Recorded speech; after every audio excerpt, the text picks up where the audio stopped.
lecture dans les psaumes, le psaume 147. Le psaume 147.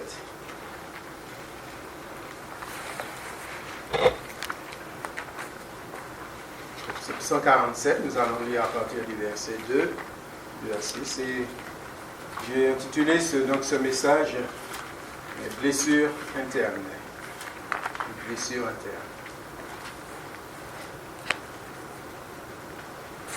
L'Éternel rebâtit Jérusalem, il rassemble les exilés d'Israël, il guérit ceux qui ont le cœur brisé, et il pense leurs blessures.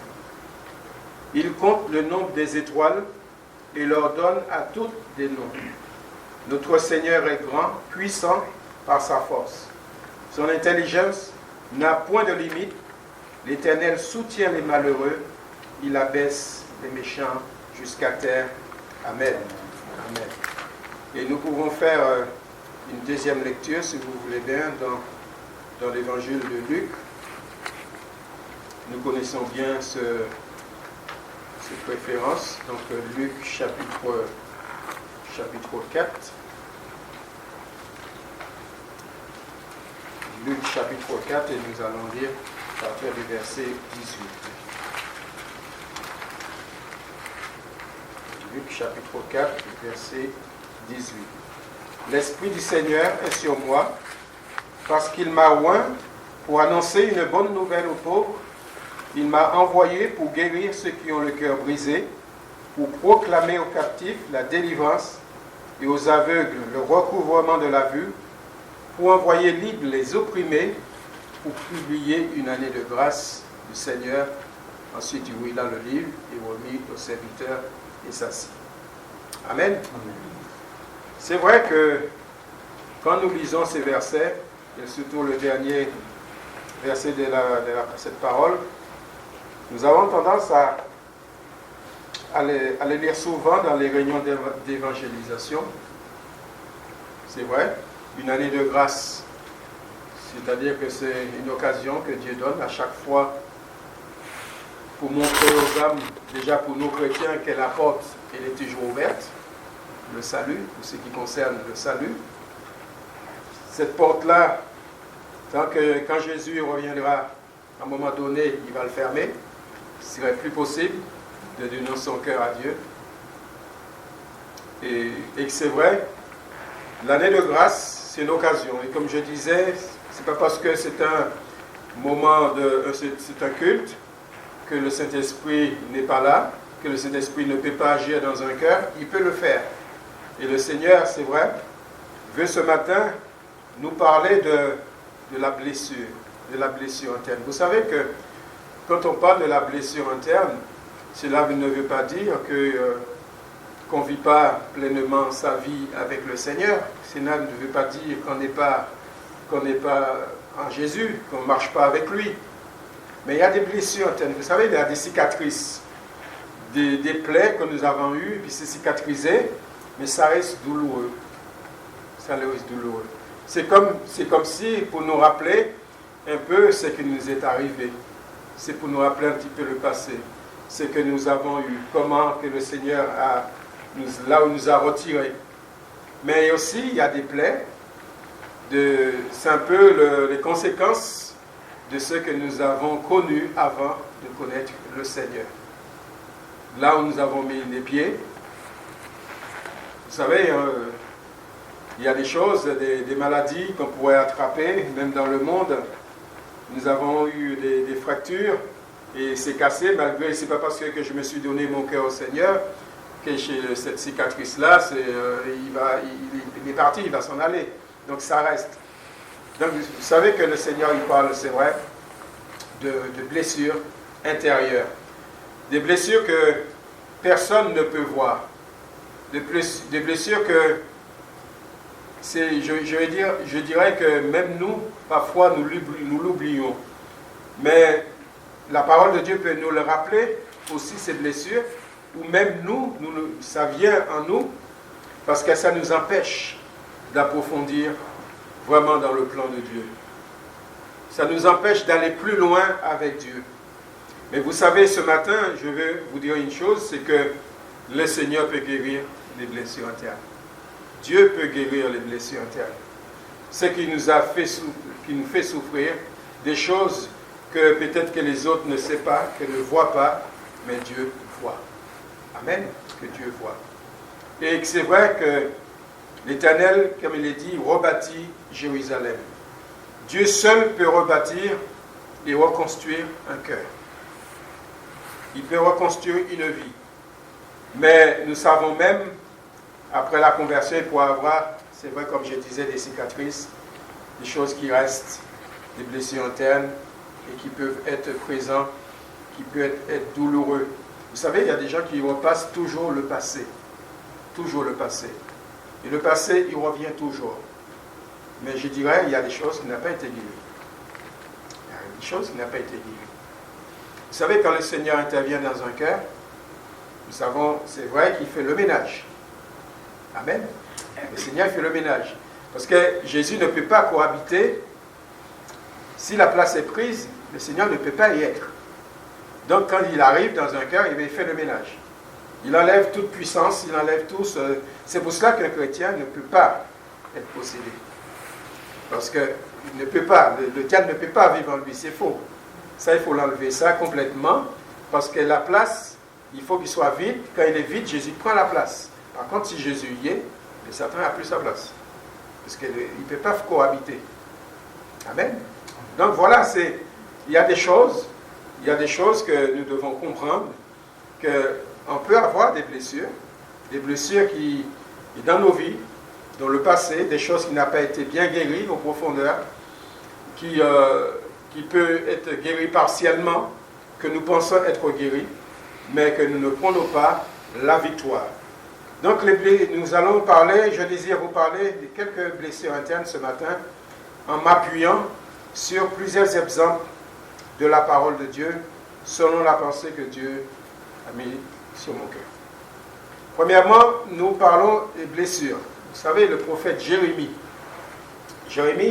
nous trouvons ça au chapitre 15, verset 18, il dit « Pourquoi ma souffrance est-elle continuelle?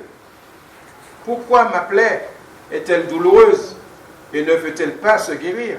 Serais-tu pour moi comme une source trompeuse, comme une eau dont on n'est pas sûr? C'est pourquoi ainsi parle l'Éternel, si tu te rattaches à moi, je te répondrai, et si tu te tiendras devant moi, et si tu sépares de ce qui est précieux, ce qui est vil, tu seras comme ma bouche. » Et là, c'est vrai que Jérémie, il a passé, pour dire, par des sales quarts d'heure. C'est un prophète qui a beaucoup souffert. Et c'est un prophète, comme c'est vrai comme on parle de lamentation de Jérémie. Lamentation de Jérémie. Mais, et pourtant, Jérémie, c'est un instrument pour Dieu. Il a fallu qu'il passe par des écoles. Et donc, il est dit, si tu te rattaches à moi, c'est Dieu qui répond à Jérémie, je te répondrai et tu tiendras devant moi. Si tu sépares de ce qui est précieux, de ce qui est vil, tu seras comme ma bouche.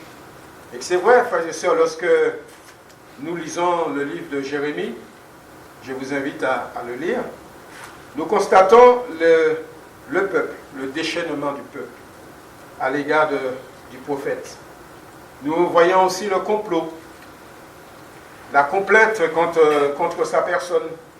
Il était, je dirais, comme dans la gueule du loup. Il avait cette souffrance, c'était comme une plaie qui ne guérissait pas. Comme une plaie qui ne guérissait pas. Et oui, comme il est dit dans Ésaïe, de la plante du pied jusqu'à la tête, rien n'est en bon état. Ce sont que blessures, contusions, plaies vives, qui n'ont ni pensé, ni bandé. Jérémie était un homme blessé par la langue. Blessé par la langue. Ah bon? Parce que la langue blesse? Et oui. Et oui. La langue est un petit organe qui dit la parole de Dieu et elle peut faire beaucoup de dégâts, provoquer des blessures internes. Savez-vous que nous pouvons tuer, dans le sens, vous comprenez, avec la langue, quelqu'un?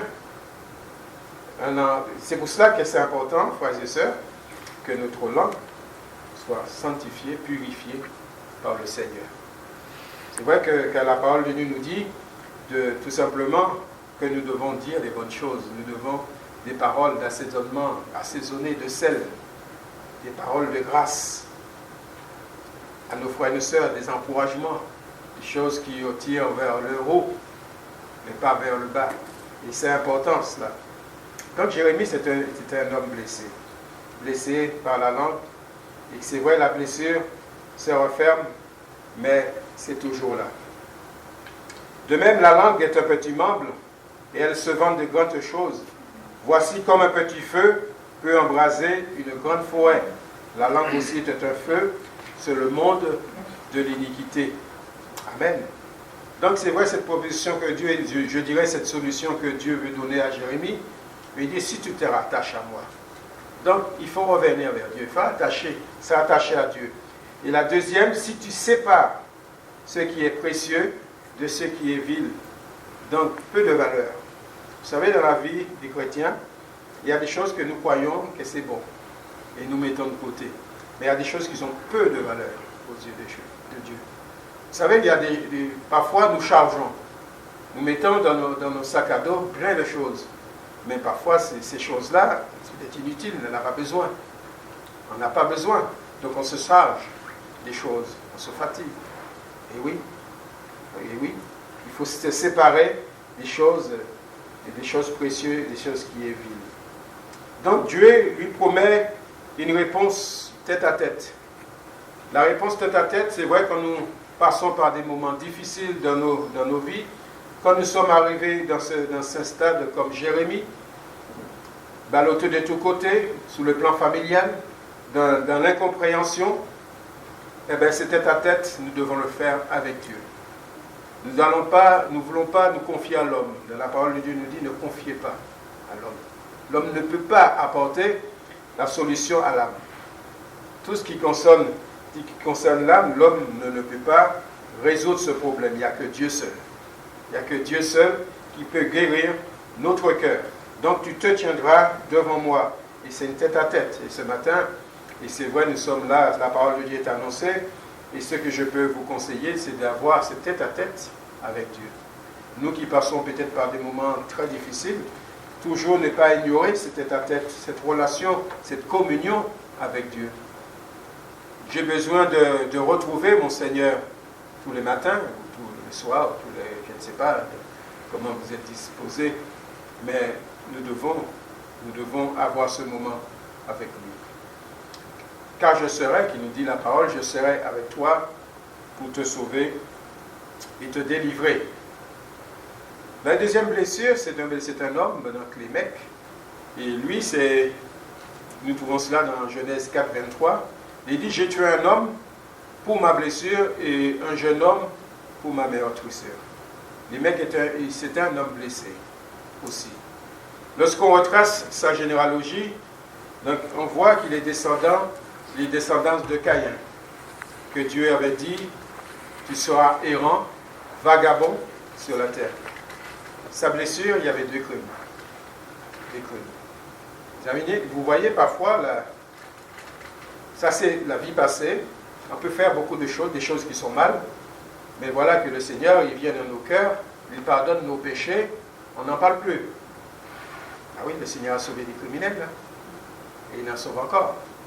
Les brigands sur la croix, ça dit quelque chose. Hein?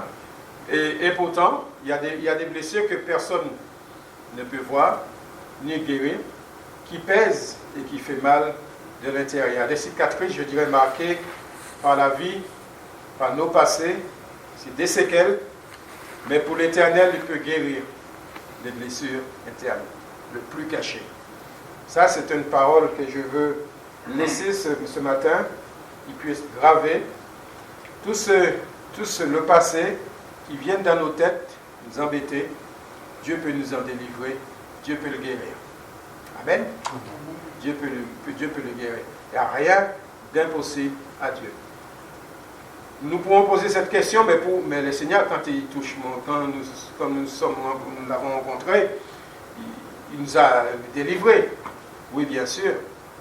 Mais je rappelle que le Seigneur agit selon notre foi. Le Seigneur agit selon notre foi.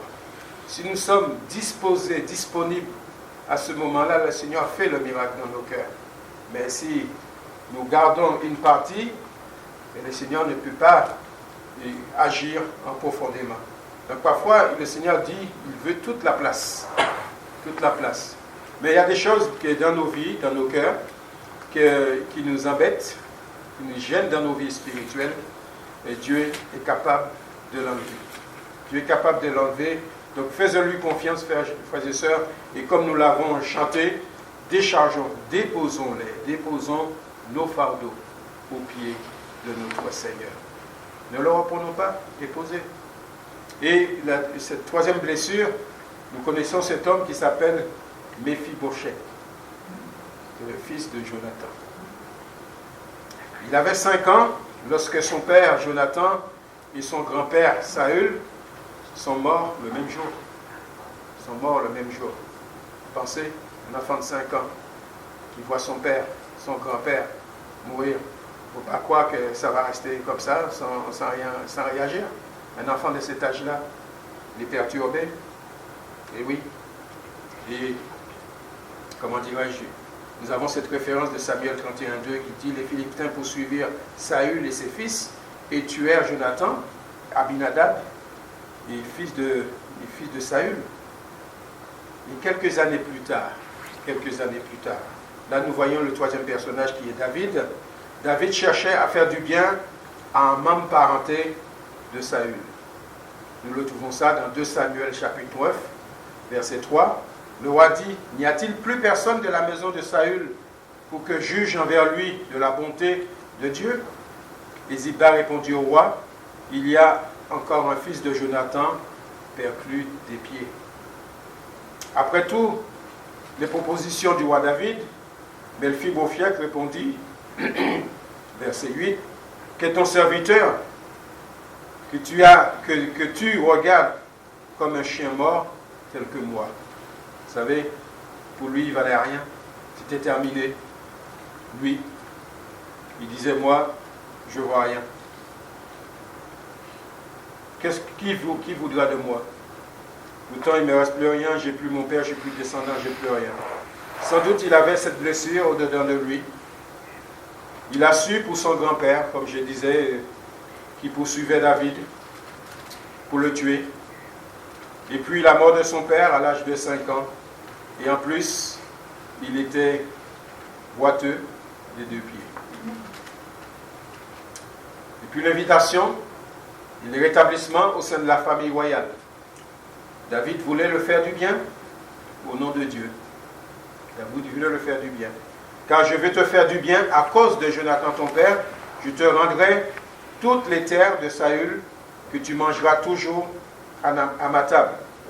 Et c'est vrai qu'il est dit, Méphibosheth mangea à la table du roi David comme l'un de ses fils du roi. Donc, vous êtes peut-être comme Méphibosheth, je ne sais pas, avec des blessures au-dedans, des cicatrices.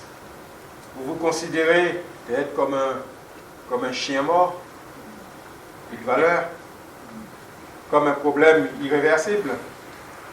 Si Dieu l'a établi par l'intermédiaire, si Dieu a établi Méphibosheth par l'intermédiaire de David, Dieu veut te faire du bien aussi. Amen. Dieu veut te faire du bien, il te cherche pour te faire du bien. Y a-t-il quelqu'un encore? Dieu peut demander ce matin dans cette salle, y a-t-il quelqu'un encore afin que je puisse le faire du bien? Dieu cherche, il veut te faire du bien. Jeune homme, jeune fille, un homme, une femme, Dieu peut te faire du bien. Dieu connaît ton cœur, Dieu sait ce qui se passe dans le cœur.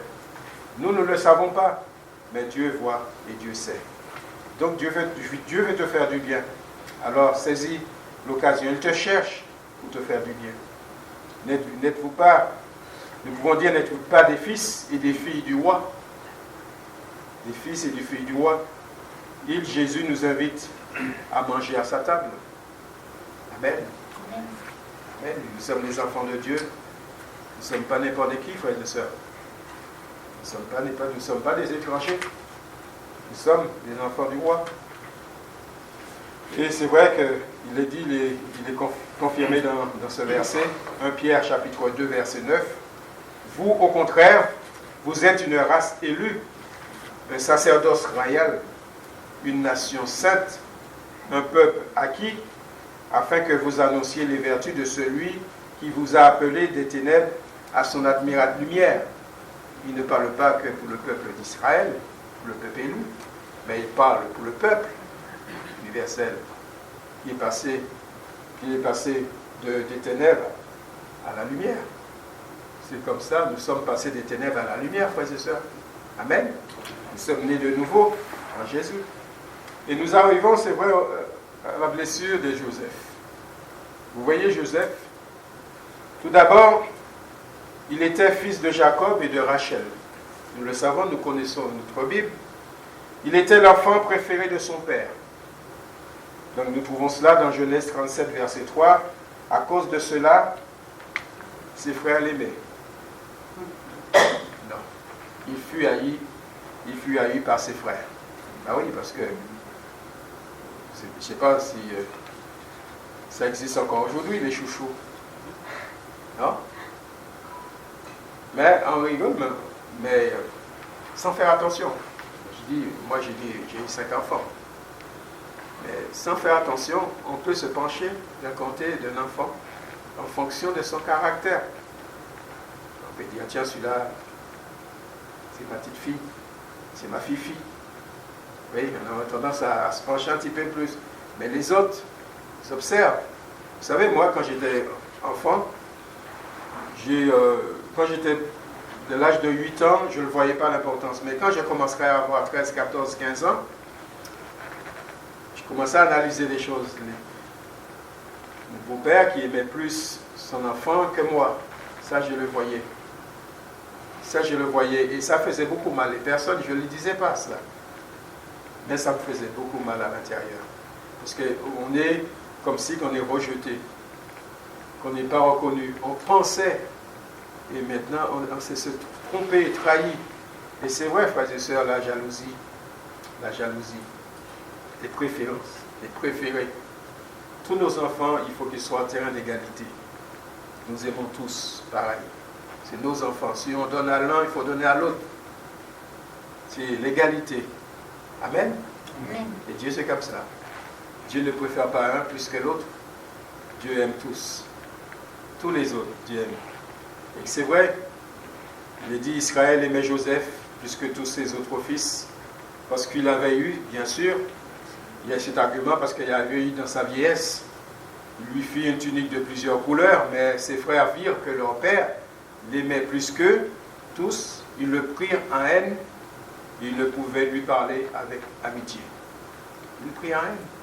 Et si nous connaissons l'histoire, après, Joseph, il le jetait dans une citerne, après il est vendu, il arrive en Égypte, mais ça c'était le plan de Dieu. Et il ne savait pas. Ça c'était le plan de Dieu. Parce que de là, il a construit le peuple d'Israël, s'est formé. Et là, il y avait la famine, parce que Dieu voulait, comment dirais-je, aider son peuple. Dieu voulait, c'est vrai que le peuple d'Israël puisse grandir à partir de cela. Et quand nous lisons vraiment, quand je suis là-dessus, quand je lis vraiment, je dis, mais Dieu est Dieu. Dieu est parfait, Dieu sait. Dieu fait faire les choses. Dieu a un plan pour chacun de nous. Il y a des choses que nous ne savons pas, mais Dieu sait. Il y a des chemins que nous prenons, des endroits que nous sommes, que nous prenons dans certaines directions, et puis ça ne nous plaît pas forcément, mais Dieu sait. Mais il y a une chose qui nous est dit, c'est que Dieu était avec Joseph. Toujours, Dieu était avec lui. Et c'est ça qui fait la différence. À partir du moment que Dieu est avec nous, et que Dieu nous dirige quelque part, ça ne nous plaît pas, mais on est là, voilà, on est peut-être grognon, voilà, ça ne nous plaît pas, mais c'est un plan, c'est le plan de Dieu. Ça commence par là, ça commence par une bifurcation, et pour nous amener à son plan parfait. Le plan de Dieu pour nous. Alors, si nous aimons le Seigneur, nous aimons notre Seigneur, et le Seigneur est avec nous, alors frères et sœurs, donc faisons comme Joseph. C'est vrai qu'il ne s'est pas laissé piéger, Joseph, parce qu'il aimait Dieu, il ne voulait pas offenser Dieu. Vous savez, il y a eu des tentations, Joseph, il y a eu plein de choses. Si vous lisez l'histoire de Joseph, vous allez voir que malgré à cause de sa fidélité, qu'il était mis en prison. Ce n'est pas parce qu'il a frotté. Donc, malgré qu'il était en prison, eh bien, le Seigneur est avec lui. Il a eu du succès. On lui a donné des responsabilités. Et sa place, nous savons bien qu'il était le deuxième rang du gouvernement en Égypte. Ah oui. Ah oui. Donc, c'est le Seigneur, quand le Seigneur est avec nous, nous sommes dans ses voies selon sa volonté et il conduit les choses. Je ne veux pas dire que vous allez être Premier ministre, mais le Seigneur vous accompagnera sur le chemin qu'il a tracé pour vous. Peut-être que vous ne le saviez pas encore, ou peut-être que vous croyez que c'est là où vous êtes, c'est ça, et peut-être c'est pas ça. Moi qui vous parle, je ne sais pas. Aujourd'hui c'est là, demain je suis ailleurs. Eh oui, on prie notre Seigneur, on demande sa volonté. Seigneur, conduis-moi. Vous savez, je suis à la retraite. Eh bien, je dis, Seigneur, je suis à la retraite, mais qu'est-ce que tu veux que je fasse pendant mes périodes de la retraite? Le Seigneur m'a dit une chose, voilà, je le sers, j'apporte la parole, j'aide le frère Gilles, mais je ne sais pas. On ne sait rien. Donc voilà, on est conduit par le Seigneur, on se laisse conduire. Et l'enfant de Dieu, c'est ça. On se laisse conduire. C'est vrai, on est là, le Seigneur nous a placés là, mais il faut toujours continuer donc à l'aimer, notre Seigneur, toujours continuer à faire sa volonté dans la fidélité et lui conduire les choses. Et c'est vrai que cette blessure, il avait Joseph, parce que quand on est haï de tous ses frères et incompris par son père, parce que n'oublions pas, quand il expliquait les songes, dans les songes, il y avait de quoi, parce que lui, il se plaçait toujours en premier. Mais, vous voyez, il y a de quoi avoir le cœur blessé, pourtant, dans la famine, c'est lui qui survient aux besoins de sa famille, de ses frères, qui ne l'ont pas connu, bien sûr, mais que Dieu a accompli son plan. Dieu a changé.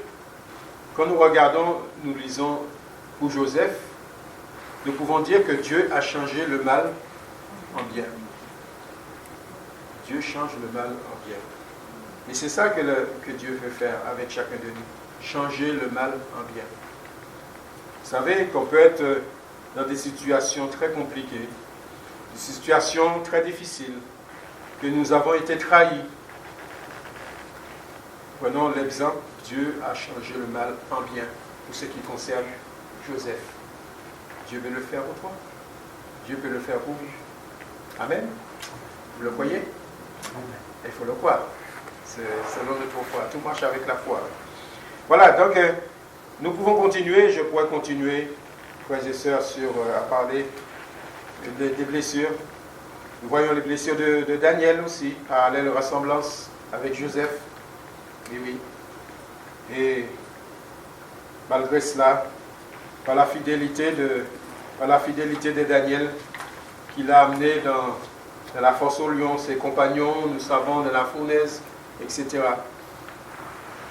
Daniel c'était un exemple. Oui, c'était un exemple. Il a passé par des moments difficiles et Dieu était avec lui. Dieu savait ce qu'il attendait. En voulant rester fidèle à son Dieu, il prenait un temps pour Dieu, qui nous dit, ça c'est important, il prenait un temps pour Dieu chaque jour. Chaque jour, Daniel. Dans tous ces conflits, il sortit vainqueur. Tous ces conflits, que ce soit Daniel, que ce soit Joseph, il sortit vainqueur, parce que Dieu est avec lui. Joseph, quand il était en prison, il expliquait les songes des prisonniers. Il les confiait. Il confiait les choses. Et Dieu le bénissait. Il avait la prospérité dans ce lieu. Toi aussi, tu fais confiance à Dieu. Il y a des blessures que tu ne vois pas, mais Dieu le voit. Il est en mesure de les guérir. Amen. Amen. Dieu est en mesure de les guérir. Et si pour Jérémie, il fallait se tenir devant Dieu, les mecs qui avaient besoin de confesser à son entourage, mais Mephibosheth, Il a fallu accepter l'invitation et manger à la table du roi. Joseph, et à travers la famine, il retrouva sa famille. Parce qu'on l'avait vendu. Il était parti, dans sa jeunesse, il n'a pas une bonne jeunesse, hein, Joseph. Il avait 17 ans. Hein. 17 ans, haï par ses frères, il est vendu. Après, arrivé en Égypte, et oui. Il y a plein de choses comme ça. Et comme il est dit, Dieu change le mal en bien. Dieu change le mal en bien. Et Daniel avait une totale confiance que Dieu le délivrait. Vous savez que dans la fosse au lion, où ce soit les 3 compagnons de Daniel dans le comment dirais-je, de la fournaise, mais ils avaient confiance en Dieu. Ils ont refusé de se soumettre justement au roi, mais ils avaient confiance en Dieu. Ils se sont dit au moment même, s'il fallait y aller, j'irai. Parce que je vais garder ma confiance en Dieu, je ne vais pas m'abaisser. Ils savaient, ils avaient la foi, cette conviction, cette parfaite foi en Dieu, et Dieu les a délivrés. Savez-vous, ils ont été quand même dans la fournaise. Hein? Ils ont été quand même dans la fournaise. Mais est-ce qu'ils ont été brûlés? Non. Parce que Dieu était avec eux. Il y avait même un 4e homme, si nous connaissons bien notre Bible, 4e homme, qui était aussi dans le feu. Et même le vêtement n'a même pas été brûlé. Ah oui, c'est Dieu, Dieu. Ça nous dépasse, mais c'est Dieu. Rien n'est impossible à notre Seigneur. Il est vrai, il y a aussi la blessure de Jésus. La blessure de Jésus sous la croix. Comme il dit, je mettrai une inimitié entre toi et la femme, entre ta postérité et sa postérité. Celle-ci t'écrasera la tête et tu lui briseras le talon. Qui t'écrasera la tête. La mort de Jésus et la victoire sur la croix. Et c'est vrai qu'il a anéanti. Notre Seigneur, il a anéanti celui qui a la puissance de la mort, c'est-à-dire le diable. Romains 16, 20, il est dit, le Dieu de paix écrasera bientôt Satan sous vos pieds. La victoire est emportée, frères et sœurs, la victoire sur la croix. Toute puissance et toute autorité diabolique ont été anéanties. L'ennemi de nos âmes, Satan, a été vaincu. Il n'y a plus de pouvoir sur celui ou celle qui est né de nouveau. C'est comme je disais, nous ne pouvons pas être habités, nous ne pouvons pas être possédés. Parfois nous entendons, je l'ai déjà entendu, mais non. Mais non. Vous savez, quand une église prie, tout ce qui est la puissance diabolique ne peut pas rester dans ce lieu. Ne peut pas rester dans ce lieu. Parce que c'est vrai, comme il est, je ne sais pas, quand l'église prie, l'ennemi s'échappe, il fuit, il ne peut pas rester. La puissance de Dieu ne peut pas rester, frères et sœurs. Donc Jésus qui vit en moi, Jésus qui vit en nous, oui, l'ennemi peut rôder. Il peut rôder, si on laisse l'enclos, si on sort d'un enclos, il va essayer. Mais il ne peut pas nous attaquer. Il veut essayer, c'est comme le diable, il rôde autour. Il cherche à qui dévorer. Mais il rôde, c'est tout. Il est marqué qu'il rôde.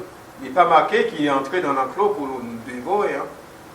Parce que Jésus est là. Jésus est là. Nous avons Jésus dans nos cœurs, Jésus dans nos vies. Donc c'est vrai que c'est pour cela que vous qui n'avez pas encore Jésus dans votre cœur, eh bien, il faut qu'il rentre vite dans le cœur. Parce que vous êtes à la merci, justement, de l'ennemi. Amen. Et oui. Eh bien, frères et sœurs, j'ai envie d'arrêter là. Non? J'ai envie d'arrêter là. Parce que c'est tout simplement pour vous dire que les blessures, on peut avoir des blessures internes, des cicatrices. Mais ces blessures-là peuvent faire mal. Mais à travers ces hommes-là, qui ont confié leur vie, toujours fait confiance à Dieu, et Dieu est intervenu. C'est vrai que Dieu a laissé sa promesse. Il a laissé des promesses dans la parole. Et ces promesses-là, eh bien, il faut le prendre à cœur. Il faut le croire, ces promesses. Quand Dieu dit qu'il est avec nous, est-ce que vous le croyez? Qu'est-ce que vous entendez par là?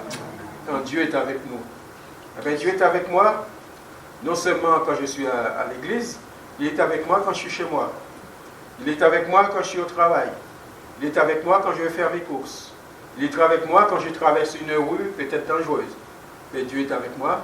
Ben oui, le Seigneur est dans mon cœur. C'est-à-dire à tout moment, je n'ai pas besoin d'avoir une salle pour le prier. Je peux le prier dans ma voiture. Je peux le prier dans la nature. Je peux le prier, c'est dans ma tête. Ça se passe. C'est dans mon cœur. Tout ça se passe de l'intérieur, frères et sœurs. Jésus, il est là. Et il vit en nous. Donc, il est capable de chasser aussi dans nos cœurs tout ce qui nous embête. Toutes les mauvaises pensées. Vous savez, les pensées, nous ne pouvons pas les maîtriser, mais les pensées peuvent passer aussi. Ils continuent leur chemin. Alors, ce que je peux vous le dire, peut-être que cette parole, il n'a pas été bien cadré, mais le Saint-Esprit, c'est lui qui fait le travail. C'est le Saint-Esprit qui, je laisse la place au Saint-Esprit, qui sait le besoin de chacun, ce que vous avez besoin. Que le Seigneur vous bénisse, que le Seigneur vous aide, que le Seigneur nous aide à aller plus loin, qu'il nous enlève tout ce qui nous empêche d'avancer et que nous puissions avancer avec lui, parce que lui, c'est sa volonté à lui de nous faire du bien. Amen. Que Dieu vous bénisse. Amen.